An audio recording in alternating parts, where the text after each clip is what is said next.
因为日韩的环境属于比较干，所以他们抹这些比较油脂的东西的时候，他们比较不容易垮。可是在台湾呢，你抹，哇天哪，damn， 为什么呢？直接变油质感。Hello， 大家好，我是 Luxy。那今天跟大家分享什么呢？就是最近我在剪客人的时候，大家会遇到一些问题。第一个最大常常被问到问题是，弟，我适合剪短发。剪短发这件事情呢，它很容易的，我们的五官特征跟身形很容易就显现出来。所以最基本的会比较在意的是什么？你的肩膀的宽度、你的脖子的长短，以及你的脸型。以及你的发质的状况，这些都是一个最基本判断能不能剪短发或适不适合剪短发的依据。第二个讲到说，弟，那我的脸很大，我适合剪短发吗？依照标准的程序啊，脸大还是可以剪短发。我觉得剪短发是这样，可以修饰你的缺点，展现你的优点。假设你的脸型真的很大好了。那我们的长度基本上我一定会设定在下巴以下，或者是差不多这个附近左右。为什么？因为第一，我们还是要两侧要有发量或是发长去修饰我们这边的脸型，不管是脸大还是方形脸，那这一块主要是可以去调整这个地方。但是脸大的人，我就建议不要剪短刘海，因为然后人的视觉上，当你剪一条线，我们人很容易会看着边边框框的视觉。当你今天剪一个短刘海的时候，我们很容易视觉上往这里看。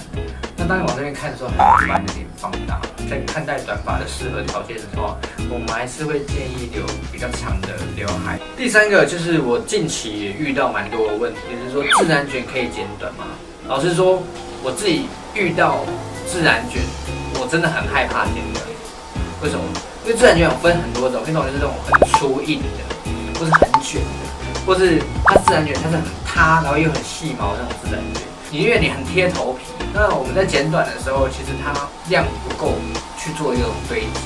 基本上我就还是像针对那种细软比较扁塌的，我会觉得还是要有一点长度去堆积它，而不是剪的一面剪很短，然后整个头型都很往内缩，那这样整个视觉上也会不太好看。那针对那种很粗硬的，因为你们也知道，就是我常常跟人说，其实有自然卷很粗硬的头发。留越长会越比较容易控制，是因为我们的地心引力嘛，可以把头发的重量往下拉。但是当你越剪短的时候，你知道就很像手嘛，就是缩小版的海哥，你知道吗？整个这样子倒三角。我们今天要剪一个好看的短发，它需要有一个流线型的一个头型。那当你今天剪完的时候，它是一个很重的轮廓，其实就失去了想要剪短发的意义。我觉得在这个条件下的时候，就有蛮多顾客是。我剪完之后，然后我们做一个质感调整，所以质感调整是我们做一些化学的调整，好比说烫顺啊，让你自然卷缺陷的东西，让它看起来比较有流线感。那其实我的 IG 里面都有蛮多这种 before after 自然卷处理完，然后烫顺的作品。我是觉得自然卷的顾客比较辛苦剪短发，老实说，你可能要花比较多的时间去整理。那今天不是说自然卷头发一定要烫顺才能剪短发。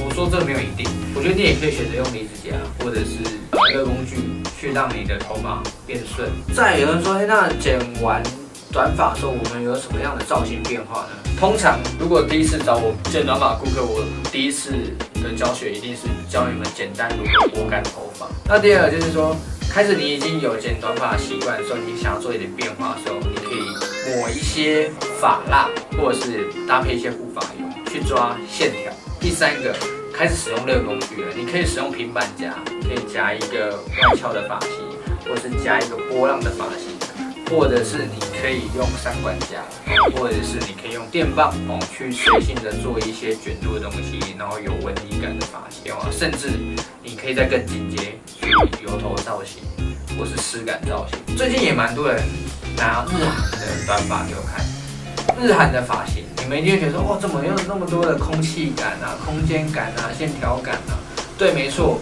但是有没有发现，他们都抹的造型品就非常的重，因为日韩的环境属于比较干，所以他们抹这些比较油脂的东西的时候，他们比较不容易垮。可是在台湾呢，你抹，哇天哪，damn， 为什么呢？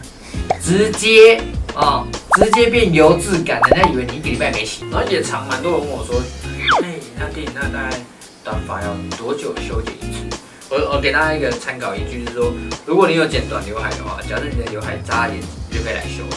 那包括这件事情怎么去判断呢？你就是看你的后脑勺，当你的后脑勺的弧度已经降，或是它已经没有头型，就可以来修。